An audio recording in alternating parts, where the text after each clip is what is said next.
जय हिंद दोस्तों, मैं हूं अनूप और आप सब लोग देख रहे हैं ग्लोबल कॉन्फ्लिक्ट। दोस्तों, आए दिन आप लोग Pakistani media, Pakistani YouTube channel में ये सुनते रहते होंगे कि उनके द्वारा किस तरीके से अपने आर्म फोर्सेस को भारत के साथ कंपेयर किया जाता है। इवन बड़की मारते हुए उनके तरफ से धमकी भी दिया जाता है और अपना हथियारों को लेके ना जाने किस तरीके का सपना देखा जाता है। और दोस्तों, आज के इस वीडियो में उन दिन में सपने देखने वाले पाकिस्तानी यूट्यूबर और न्यूज एंकरों को असल हकीकत के परिचय कराऊंगा। मतलब उन्हें बताऊंगा कि इंडियन आर्म फोर्सेस के असल पावर है क्या और उनके arm forces Indian arm forces से कितने पीछे है। तो डिटेल में जानने के लिए वीडियो के आखिर तक बने रहिए और चैनल को सब्सक्राइब और वीडियो को लाइक जरूर कीजिए। तो दोस्तों, इंडियन आर्म फोर्सेस के ताकत को देखे तो इसे पाकिस्तानी आर्म फोर्सेस के साथ कंपेयर करना निहायत ही बेवकूफी होगा, क्योंकि ना ही ताकत के मामले में पाकिस्तानी आर्म फोर्सेस भारत के सामने कहीं पे टिकता है और ना ही टेक्नोलॉजिकल एडवांटेज के मामले में। दोस्तों, भारत के पास ऐसे बहुत सारे हथियार है जो अकेला ही काफी है पाकिस्तान को सबक सिखाने के लिए। और इन हथियारों के लिस्ट में सबसे पहले नाम आता है आईएनएस विक्रमादित्य का।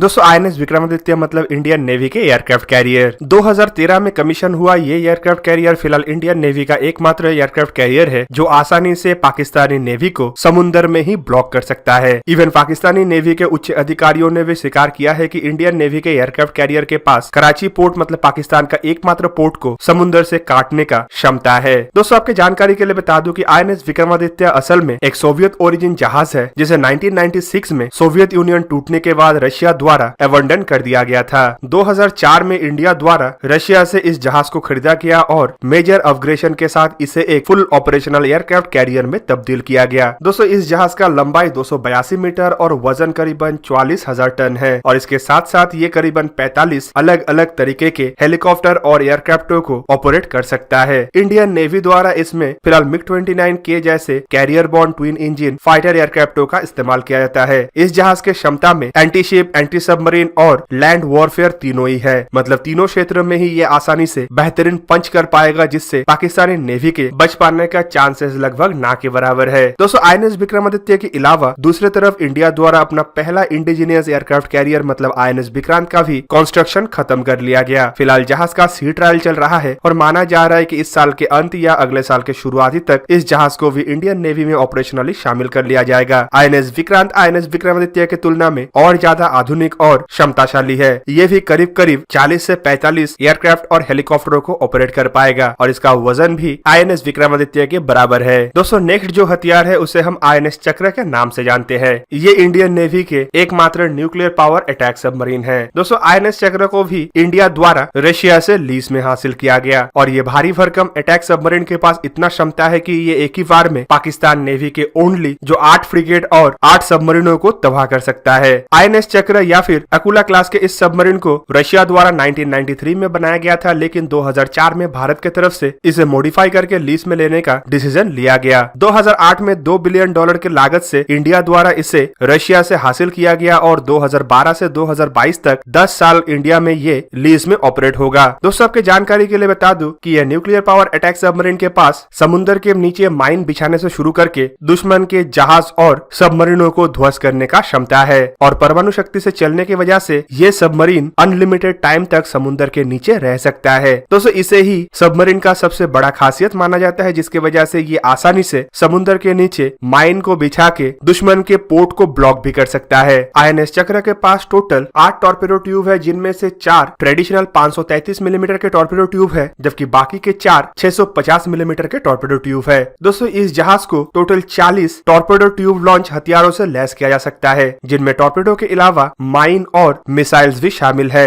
आईएनएस चक्र में क्लब मिसाइल का इस्तेमाल किया जाता है जो एंटी शिप लैंड अटैक के काम में इस्तेमाल हो सकता है, जबकि इंडिया और रशिया के टर्म्स एंड कंडीशन के मुताबिक इसमें भारत परमाणु शक्ति वाले मिसाइलों को नहीं लगा सकता। दोस्तों, ये नेवी के 2 तरीके के हथियार के अलावा इंडियन नेवी के पास बड़े संख्या का destroyer, frigate, corvette, anti submarine warfare हथियार भी है, जबकि पाकिस्तानी नेवी के बड़े हथियारों में कुछ फ्रिगेट्स और कुछ गिने चुने कई सालों से अपग्रेड ना किया हुआ सबमरीन है। दोस्तों, आपके जानकारी के लिए बता दूं कि पाकिस्तानी नेवी के जो 8 फ्रिगेट का संख्या है उनमें से 4 फ्रिगेट तो आने वाले 1 या 2 साल के अंदर रिटायर्ड हो जाएगा। वही पे इंडियन नेवी के क्षमता में आए दिन बढ़ोतरी हो रहा है, जिनमें एक के बाद एक बड़े बड़े जहाजों को जहाँ पे इंडिया द्वारा खुद के दम पे बना के नेवी में शामिल किया जा रहा है, तो वही पे नेवी के सबमरीन के फ्लीट के प्रोजेक्ट को देखे तो पाकिस्तान का होश तो यही पे उड़ जाएगा। इंडियन नेवी अपने बलबूते पे न्यूक्लियर पावर बैलिस्टिक मिसाइल सबमरीनों का कंस्ट्रक्शन कर चुका है और आने वाले समय में भारी भरकम सबमरीनों को भी तैयार करके नेवी में शामिल करने का तैयारी कर रहा है। जबकि न्यूक्लियर पावर अटैक सबमरीन के लिए इंडिया द्वारा इंडिजीनियस 6 SSN क्लास के सबमरीन को भी बनाया जाएगा। दोस्तों इस लिस्ट में नेक्स्ट जो हथियार है उसे हम अपाचे हेलीकॉप्टर के नाम से जानते हैं। पिछले साल ही अमेरिका से हासिल किया हुआ ये हेलीकॉप्टर अब इंडियन आर्म फोर्सेस के सबसे मजबूत तरीन हेलीकॉप्टर है, जिसे चाइना के साथ झड़प के दरमियान भारत द्वारा लद्दाख के एरिया में भी डिप्लॉय किया गया था। अपाचे हेलीकॉप्टर को दुनिया के सबसे बेहतरीन अटैक हेलीकॉप्टर माना जाता है। फिलहाल इंडिया के पास ऐसे 22 अटैक हेलीकॉप्टर है, जबकि आर्मी के लिए भी ऐसे 6 अटैक हेलीकॉप्टर खरीदने के लिए अमेरिका के साथ समझौता हो रहा है। दोस्तों आपके जानकारी के लिए बता दूं कि पाकिस्तान इसे काउंटर करने के लिए तैयारी तो कर रहा है, लेकिन पाकिस्तान को इसमें भी विफलता का सामना करना पड़ा। सबसे पहले पाकिस्तान द्वारा अमेरिका से वाइफर हेलीकॉप्टर खरीदने का प्रयास किया गया, लेकिन अमेरिका ने इसे पाकिस्तान को देने से मना कर दिया। दूसरी तरफ जब पाकिस्तान इसे टर्किश हेलीकॉप्टरों के द्वारा रिप्लेस करने का प्रयास किया, तो तब भी अमेरिका द्वारा टर्की को इंजनों को सप्लाई रोकते हुए पाकिस्तान के सपने को चूर चूर कर दिया। पर दोस्तों अगर भारत के तैयारी को देखें तो आपको पता चलेगा कि अपाचे हेलीकॉप्टर के अलावा भारत खुद के दम पे लाइट कॉम्बैट हेलीकॉप्टर का निर्माण भी कर चुका है और इसका पहले 2 हेलीकॉप्टर एयरफोर्स में शामिल भी हो चुका है। इंडिजीनियस इन हेलीकॉप्टरों को भी बड़े संख्या में आर्म फोर्सेस में शामिल करने के लिए तैयारी किया जा रहा है, जो किसी भी मामले में दुनिया के एडवांस तरीन अटैक हेलीकॉप्टरों से कहीं भी कम नहीं है।